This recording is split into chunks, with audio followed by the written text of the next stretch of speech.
I love you, Allah. Give some examples. I know some of your problems may be much bigger than what I can give it in my limited imagination. So you have to think about yourself as I give these examples. So I'm driving and I just got a new car, I'm driving and I had some car trouble and it just stalled and it's pulled over to the side. Now I'm angry, I paid good money for this car. How could this happen? I'm missing so much work. Stuck here in the middle of the heat, the heater's not, the AC's not even working, and it's sunny and all of this stuff. I'm thinking all of this stuff. First thing I think to myself, as a believer, Inna lillahi wa inna ilayhi raji'un. Why? Because I remind myself, I'm angry at this car because I own it. I own it. I am the owner. But I'm reminding myself, actually, I own nothing. I myself am owned. Allah owns me.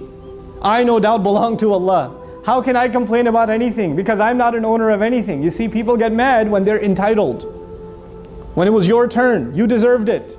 When it was your phone, your phone's not working, your car's not working, the lights aren't turning on. When you deserve something, then you get angry when you don't get it. But in the ayah, Inna lillah, you first acknowledge, I deserve nothing. I belong to Allah. Allah deserves, I don't deserve. It puts things at ease.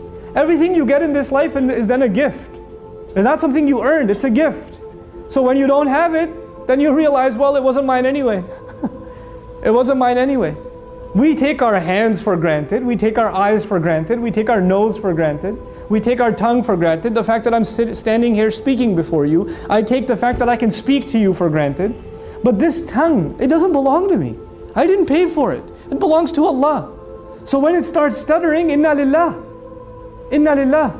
And the second part of this problem, how Allah gives solutions in our faith, the wisdom of the statements Allah gave us when difficulty comes. The second statement is, وَإِنَّا إِلَيْهِ رَاجِعُونَ.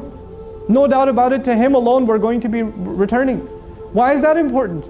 Because whatever problem you're having right now isn't permanent. Whatever problem you're having isn't permanent. Whether it's money problems or health problems or family problems, or it's emotional problems or physical problems, it doesn't matter. None of them are permanent. You know why? Because you and I are not permanent. Even you and I aren't permanent. How can our problems be permanent?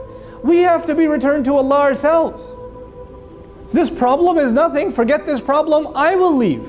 Not only will this problem not be around, I won't be around. I will be returned back to Allah. Things are put in perspective. Putting things in perspective makes you worry about what really matters. When you don't put things in perspective, you can focus on the wrong thing. My teacher used to always give the example, if you're standing in a building and the building is on fire, and you're in that building, and you're debating which color should we paint this wall. I think blue goes better with the gray. Guy, the building's on fire. You need some water first. Take the fire out, get out of the building. There are priorities, you understand? When you understand the bigger picture, there's a larger problem, and the larger problem is we haven't acknowledged that we belong to Allah.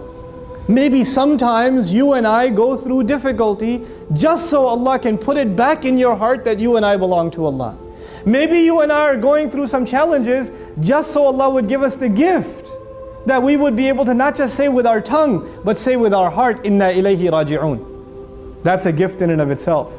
And that is, if we can internalize that, that makes sabr easy. And if you and I can have sabr, Allahumma ja'alna min as-sabirin. If we can have sabr, then the congratulations of the Rasul sallallahu alaihi wasallam is for us.